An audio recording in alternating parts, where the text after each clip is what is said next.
Há 7 anos atrás, um dia eu tava indo pro trabalho, eu passei na frente de uma casa abandonada e aí eu vi uma gatinha sentadinha no quintal, ela tinha um olhinho fechado e a língua de fora, ela era assim. E aí eu achei ela muito fofa, foi paixão à primeira vista. E todo dia eu passava na frente dessa casa e tentava interagir, né, fazer carinho, chamar a atenção desse gato e eu nunca conseguia, assim, eu era ignorada. Até que um dia eu passei na frente dessa casa, essa casa tinha 4 gatos. Uma vez eu passei na frente dessa casa indo trabalhar e tinha uma gaiola de caçador de animal e nenhum gato. E aí eu fiquei desesperada. Toquei no vizinho, falei, moço, cadê os gatos que estavam aqui? Ele falou, passou a carrocinha da zoonoses, levou todo mundo embora. Eu fiquei desesperada, liguei na zoonoses, falei, moço, levaram uma gata aí que ela não abre o olho, fica de língua de fora. E ele, não viu gato nenhum aqui. Aí eu descobri que 2 mulheres do meu trabalho, que davam ração para os gatos todos os dias, contrataram um caçador, porque elas ficaram sabendo que aquela casa ia ser alugada, então elas estavam preocupadas com gatos, contrataram um caçador e tinham levado os gatos para casa de uma amiga.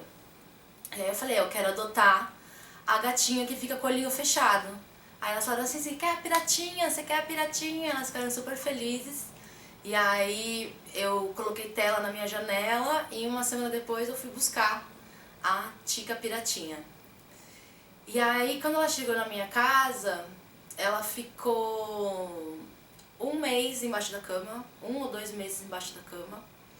Não tinha interação nenhuma com ela, ela era muito medrosa. De final de semana eu tinha que sair de casa pra ler na caixinha pra ela comer, porque assim, ela não saía debaixo da cama. Depois, durante um ano, ela começou... ela ficava sempre muito escondida, assim, ela sempre arrumava um cantinho pra se esconder, mas ela meio assim, que me tolerava. No segundo ano ela começou a aparecer, ela começou assim, a ficar deitada num puff, deitada numa cadeira, mas também não se aproximava. E eu assim, já tinha achado que eu nunca ia fazer carinho, nunca ia me aproximar dessa gata, né? Entendia que era o jeitinho dela. Até que um dia eu tava deitada na cama, ela subiu na cama, eu já fiquei em choque, e ela deitou e encostou a cabecinha no meu pé. E aí eu comecei a chorar, assim, tipo, desacreditada que aquilo tava acontecendo. E aí cada dia era uma novidade, então aos poucos, mas era sempre assim, eu deitada na cama, ela subia na cama e se aproximava um pouquinho mais, um pouquinho mais. Até o dia que ela deitou na minha barriga e deixou eu fazer carinho nela. E aí até hoje é assim, ela ama carinho, sempre nessa posição, né? Ela tem que se sentir segura, eu tenho que estar deitada na minha cama, ela vem, sobe em cima de mim e deixa eu fazer carinho nela. Ela é uma gata que faz muito xixi, é o jeito dela demonstrar os sentimentos dela. Então, se eu durmo fora ou se eu trago alguém aqui que ela não gosta, ela faz xixi nas coisas da pessoa, no sapato, na roupa, na mala. Eu já tô no meu terceiro colchão, agora eu tive que começar a colocar uma lona em cima do colchão, porque assim, eu já entendi que não tem jeito. É assim, é o jeito dela se expressar, e eu acredito que com os animais é assim que a gente tem que trabalhar, né? A gente tem que se adaptar a ele, não só ele se adaptar a nós. A gente tem que dar um jeito de fazer eles se sentirem confortáveis, amados. E com a Tica foi um aprendizado constante, assim, já são 7 anos, a gente já passou por muita coisa. Ela, apesar desse jeitinho dela, dessa cara de brava, essa carinha de rabugenta, assim, ela é uma gatinha muito carinhosa. Quando eu tô triste, ela percebe, ela vem e fica perto de mim. Ela é uma gatinha muito companheira, parece que ela percebe o que eu tô sentindo, o meu estado emocional. E é uma relação de muito amor, muito carinho.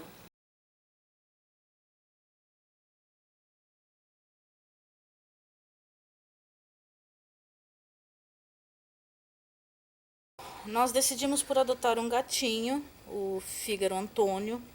Era um sonho de um tempo já. E nós tínhamos o sonho de ter um gatinho cinza chumbo, né? E o nosso, por mais, por mais curioso que pareça, mas gatinhos cinza chumbo são difíceis de serem encontrados. Mas aí, uma amiga nossa em comum, ela, ela falou que ela tinha um gatinho que precisava ser adotado. E ele era um gatinho cinza chumbo, ele tinha olhos azuis, era uma fêmea como nós queríamos. não com os olhos azuis, mas a gente queria cinza chumbo e que fosse fêmea, né? Que a gente tem mais afinidade com fêmea porque elas são mais carinhosas, elas ficam mais em casa. Então foi isso que a gente falou pra ela e ela falou assim: não, é uma fêmea, só que é cinza chumbo, como vocês querem, inclusive tem olhinhos azuis e tal. E aí a Thalita foi buscá-lo. Foi buscar lá, né? Até então era lá. Chegando lá, na realidade, o gato não era cinza chumbo, ele era um gatinho tigrado, um SRD, né? Sem raça definida, bem típico brasileiro. Ele tinha olhinhos azuis escuros, que é os olhinhos de filhote. Não era uma fêmea, era um macho, né? E claro que não era por causa dos detalhes que a gente queria, que a gente dispensaria o animalzinho, jamais, não era isso, né? Só que ela fez uma propaganda totalmente diferente, mas mesmo assim a Thalita trouxe o filhotinho para casa. A gente deu o nome de Fígaro Antônio, Fígaro porque é o Fígaro do filme Pinóquio, o gatinho do Gepeto, e Antônio porque a gente foi, né, na brincadeira ali e acabou se tornando Fígaro Antônio. Ele foi evoluindo muito bem, cresceu, ficou saudável, forte. Era um gato brincalhão, adorável, doce, perfeito assim. Ele tinha a castração garantida dessa adoção. Eles tinham prometido para nós a castração. Era um período que a gente não tinha condições de fazer e tal. E quando a gente requisitou essa castração, nos foi negado, né? Nos enrolaram um monte, a castração acabou não saindo. Nisso foi jogado aqui dentro do nosso terreno um outro gato, o Jimmy, que era um gatinho branco e preto, um gatinho frajola, e que a gente obviamente não ia por fora, então a gente acabou acolhendo. E aí esse gato, por ser macho também, acabou criando um atrito com o Fígaro, assim, dois machos no mesmo território. Os dois começaram a se engalfinhar mais, assim, o Fígaro era covarde, então ele tinha muito medo. E aí, por ele não ser castrado, as saídas dele de namoro começaram a se estender muito. Ele ficou muito distante de casa, assim, ele ficava muito tempo fora, retornava, mas sumia de novo, sabe? E a gente meio que foi se acostumando, não deveria, né? Foi se acostumando com isso, achando que ele estava bem, mas nessa situação. E a gente tinha o sonho de castrá-lo para que ele ficasse em casa. Mas a coisa foi se agravando porque o Jimmy foi crescendo e cada vez os dois disputavam mais o território e o Jimmy acabou ficando e o Fígaro vinha esporadicamente para comer. Ele vinha para casa para comer. Até que um dia a gente andava numa outra rua, que logo na rua depois da nossa, e ele estava no telhado de uma casa. Então a gente sabia que ele dormia lá, passávamos lá e ele estava lá. E um dia simplesmente... E vocês cumprimentavam ele? Cumprimentava, chamava, ele não descia, Tá, mas ele tá. ficava no telhadinho lá. Ele dá pra ver que ele reconhecia vocês. Reconhecia, Tá, com tá. certeza. Aí isso foi... Ele tinha 2 anos, né? Ele ia fazer 2 anos. E aí a gente passava lá, ele estava sempre lá, até que o dia ele não estava mais. Tá. E a gente não encontrou mais ele em lugar nenhum. Chamou, nada. E ele não veio mais para casa se alimentar também. E aí isso aconteceu em outubro, né? Daquele ano lá, que ele tinha 2 anos. E a gente tinha dado ele como sumido. Procuramos por tudo, mas não encontramos. Então, sumido ou talvez morto, né? Que era o nosso maior medo. Mas, isso era outubro de 2012. Em fevereiro de 2013, a Thalita estava na cozinha, né? Sim. E de repente ele surge para comer e tomar água. 4 meses depois dele ter sumido completamente. Como se aquele período de tempo não tivesse existido. Ele simplesmente aparece tranquilamente bebendo onde ele sempre bebeu, comendo onde ele sempre comeu. E do nada, assim, eu me emociono quando eu vejo ele, porque eu não acreditei que 4 meses depois ele reapareceria bem.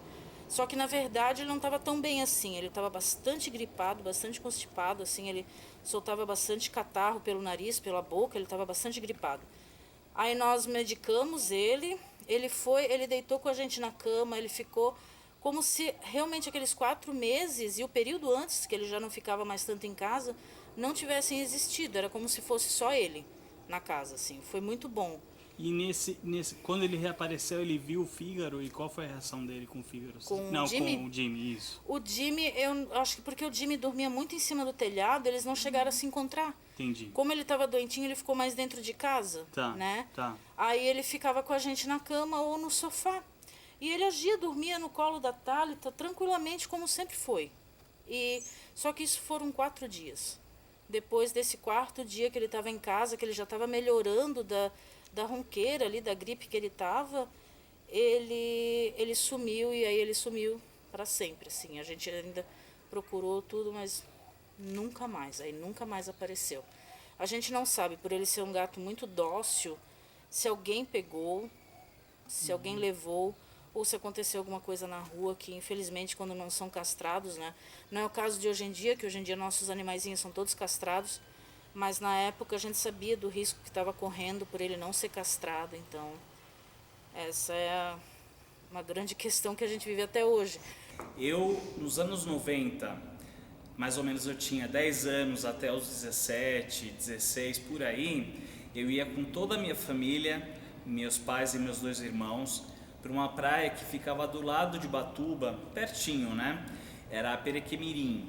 Então a gente ia lá nas praias e a gente ficava variando entre uma praia e outra, as que estavam do lado, né? E a gente ia, enfim, chegava lá de manhã e ia embora assim quando foi tipo 5 horas, que tipo não dava para ficar e já tinha todo mundo indo embora mesmo. A gente ia embora e então a gente aproveitava o sol ao máximo, assim, a gente até ficava queimado em questão de poucos dias. E era engraçado que assim, era tudo igual, entendeu? Não tinha muita coisa que mudava, até de verão para verão, digamos assim.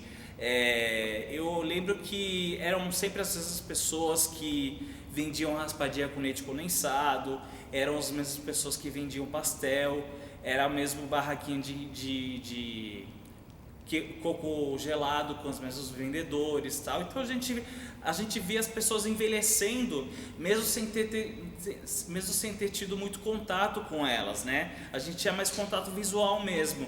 E era engraçado que as famílias iam crescendo e as pessoas iam sentando mais ou menos nos mesmos locais da praia.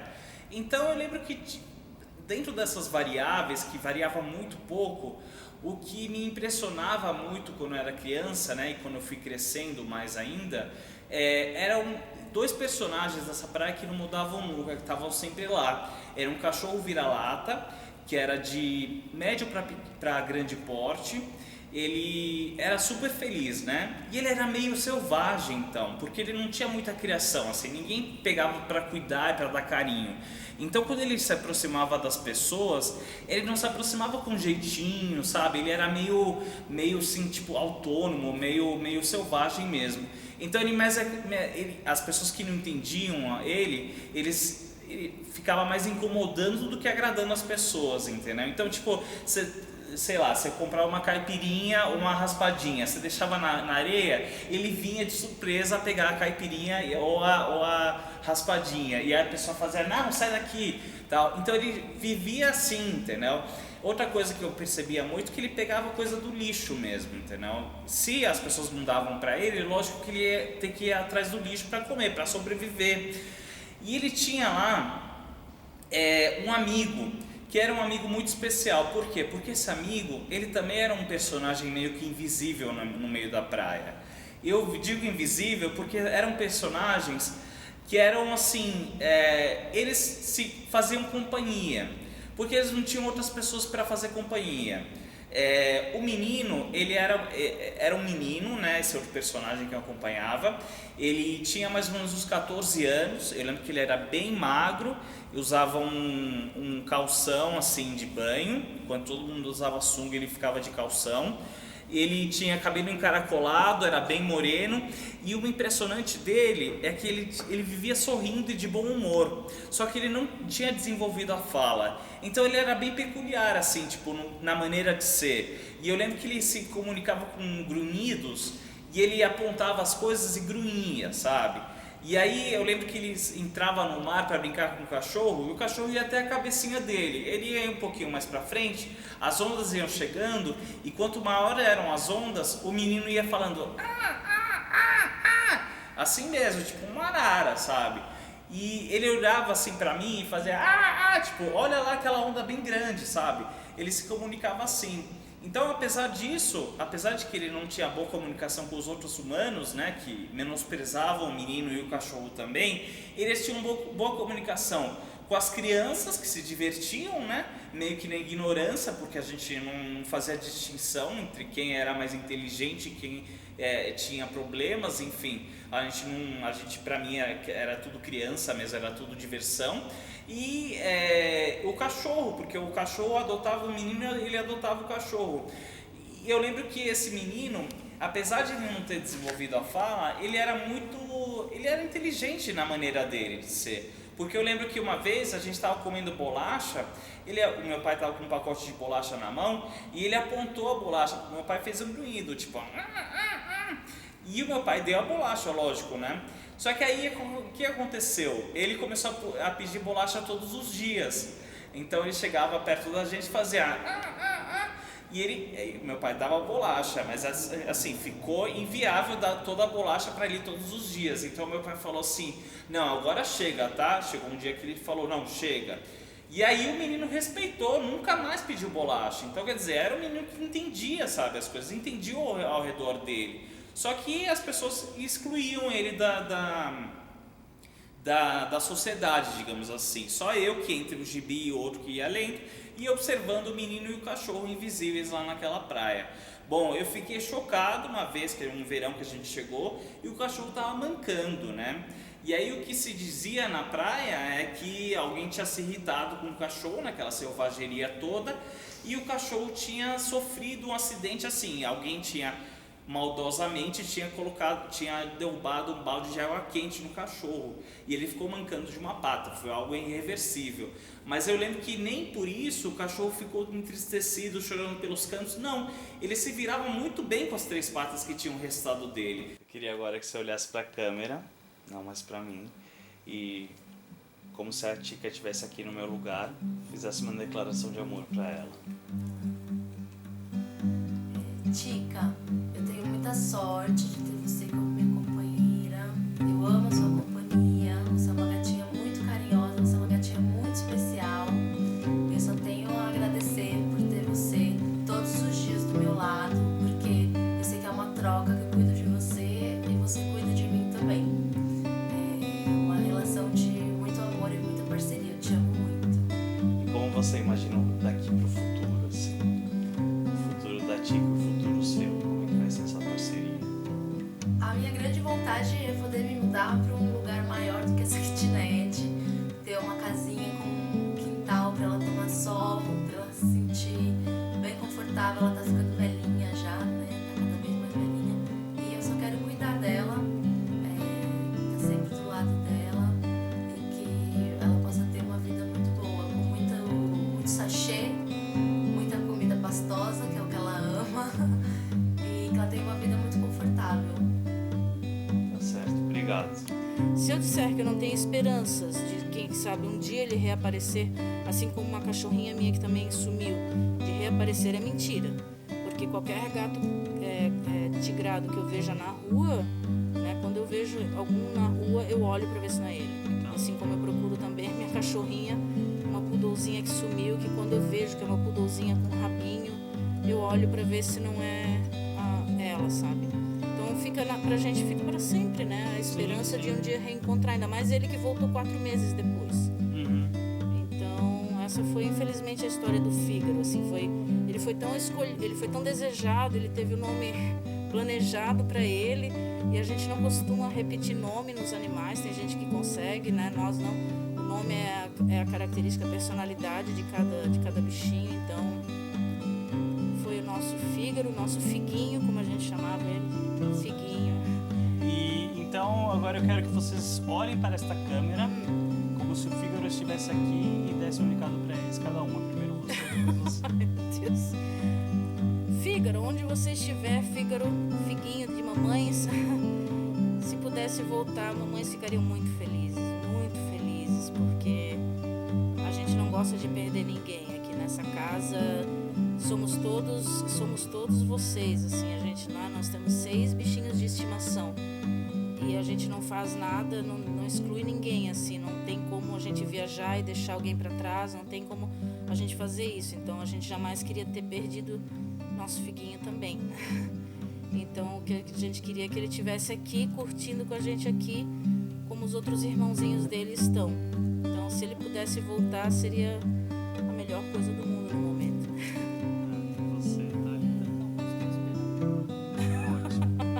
Isso ficou assim uma lição de força pra mim, mesmo quando eu era criança, sabe? Tipo, aquele cachorro que já tinha tido as 4 patas inteiras e agora era manco, continuava feliz da vida, entendeu? Ele se virava como podia na vida.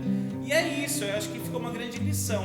E eu, desde aquela época, fiquei com uma afeição muito grande pros vira-latas, assim. Os vira-latas são os meus favoritos, assim, de cachorros, né?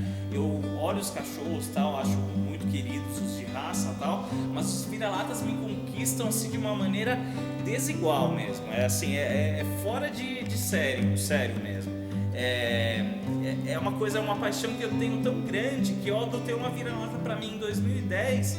O nome dela é Lolita e eu amo essa minha cachorra, assim. Eu sempre olho pra ela, quando eu olho pra um vira-lata, olho pra ela e olho pro cachorro que eu conheci na praia há tanto tempo atrás. Isso já tem uns 20 anos pelo menos que eu vi aquele cachorro, porque eu não sei se eu mudei de praia ou se eles mudaram de praia, né? Eu sei que eu nunca mais os vi e eu lembro que o menino tinha uns 14 anos, então o menino deve ter uns 40 anos agora, né?